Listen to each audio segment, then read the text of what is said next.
Ya, saudara sekalian, saya mau mengupdate satu berita yang menarik tentunya ya, yaitu Hakim pembebas penembak Laskar FPI, Front Pembela Islam, nanti namanya kita sebutkan, itu ditetapkan sebagai tersangka penerima suap. Tidak tanggung-tanggung jumlahnya 60 miliar, pakai dapat mobil Ferrari segala ya. Jadi hati-hati dengan sumpah atau mubahala dari seorang Habib Rizik Syihab.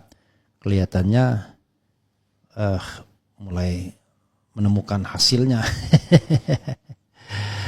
Jadi saudara sekalian, dia dalam kedudukan sebagai ketua PN Jaksel, kita tahu ya, Pengadilan Negeri Jakarta Selatan, tempat kasus-kasus tipikor biasanya.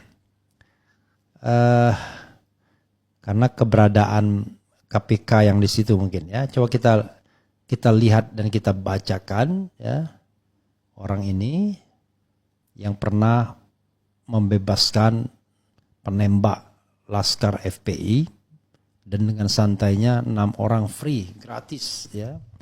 Dibunuh tanpa satu hari pun orang yang ditangkap. Miris. Makanya sampai sekarang ya, kalau bertemu Prabowo Subianto ya pasti saya akan ngomong soal KM50 ini.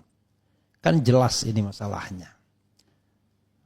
Bisa dilacak kembali, di trash back, mudah sekali ya. Oke, coba kita bacakan dari monitorindonesia.com. Hakim pembebas 2 polisi penembak mati Laskar FPI kini tersangka suap putusan onslah perkara ekspor CPO. Rupanya dia hobi sekali pakai onslah dia ya. Kemarin onslah juga. Oke. Jakarta Monitor Indonesia, Muhammad Arif Nurianta itu namanya ya. Sayang sekali namanya pakai Muhammad segala. Yang merupakan ketua Pengadilan Negeri Jakarta Selatan, naik karir dia. Sempat menjadi hakim ketua dalam sidang vonis lepas terhadap 2 polisi yang menembak mati 6 anggota Front Pembela Islam atau FPI.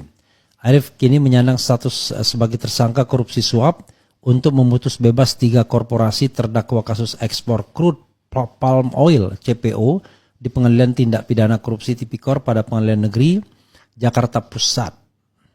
Wakil Ketua PN Jakarta Pusat itu dijerat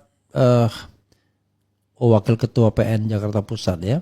Wakil Ketua PN Jakarta Pusat itu dijerat bersama 3 tersangka lainnya, yaitu pengacara korporasi Marcella Santoso MS, Panitera Muda PN Jakarta Utara Wahyu Gunawan WG dan Arianto AR.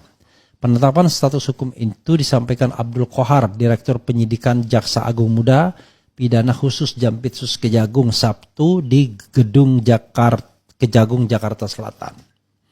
Menurut Qohar, Hakim Muhammad Arif Nurianta terindikasi menerima suap berupa uang dan barang-barang mewah yang diantaranya 1 unit mobil Ferrari yang totalnya diperkirakan mencapai 60 miliar.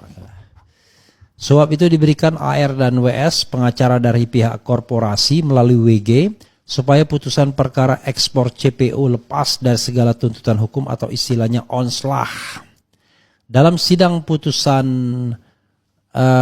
Rabu, Majelis Hakim PN Tipikor Jakarta menyatakan perbuatan ketiga terdakwa terbukti secara sah dan meyakinkan, tapi para hakim menilai perbuatan korporasi itu bukan suatu tindak pidana.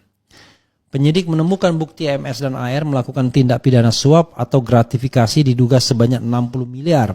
Pemberian suap atau gratifikasi diberikan melalui WG selaku panitra. Pemberian dalam pengurusan dimaksud agar majelis hakim mengurusi putusan onslah, ujar Qohar. Atas perbuatan yang disangkakan, WG terancam jerat pasal 12 huruf A, jungto pasal 12 huruf B, jungto pasal 5 ayat 2, jungto pasal 11, jungto pasal 12 huruf B, jungto pasal 18 Undang-Undang tentang Pemberantasan Tindak Pidana Korupsi, jungto pasal 55 ayat 1 ke 1 KUHP ya, turut serta ini. Berikutnya MS dan AR masing-masing disangkakan melanggar pasal 6 ayat 1 huruf A, jungto pasal 5 ayat 1, jungto pasal 13, jungto pasal 18 Undang-Undang tentang Pemberantasan Tindak Pidana Korupsi, jungto pasal 55 ayat 1 ke 1 KUHP.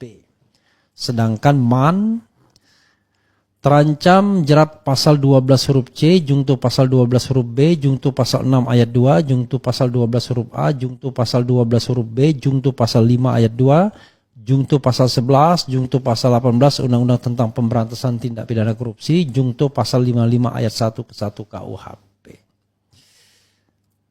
Ya, itu pasal-pasal korupsi semua yang jelas ya, termasuk suap. 3 tahun yang lalu bebaskan 2 polisi penembak mati Laskar FPI. 3 tahun yang lalu, Hakim Pengadilan Negeri Jakarta Selatan menjatuhkan vonis lepas kepada 2 polisi yang menembak mati 6 anggota FPI. Putusan dibacakan di Pengadilan Negeri Jakarta Selatan pada Jumat 18 Maret 2022. Dalam sidang sebelumnya, jaksa menuntut terdakwa 6 tahun penjara. Bayangkan 6 tahun bebas, onslah. 2 polisi yang duduk sebagai terdakwa dalam kasus ini, yakni Brigadir Polisi 1 Fikri Ramadan dan Inspektur Polisi 2 Muhammad Yusmin Ohorela. Sejatinya ada 3 tersangka, tetapi Inspektur Polisi 2 Elwira Priyadi meninggal dunia sebelum persidangan ya. Dan lucunya ketika bulan Maret atau April polisi mengatakan mereka sudah menonaktifkan 3 orang. Padahal 1 sudah meninggal bulan Januari ya. Sejatinya ada 3 tersangka ya. Namun hal ini dinilai merupakan upaya terbukti menghilangkan nyawa. Sejatinya ada 3 tersangka, tetapi Inspektur Polisi 2 Elwira Priyadi meninggal dunia sebelum persidangan. Dalam pertimbangannya, hakim menilai Yusmin Ohoeral dan Fikri Ramadan terbukti menghilangkan nyawa orang lain dalam peristiwa itu. Namun hal itu dinilai merupakan upaya membela diri, mempertahankan serta membela diri atas serangan anggota FPI, ujar hakim.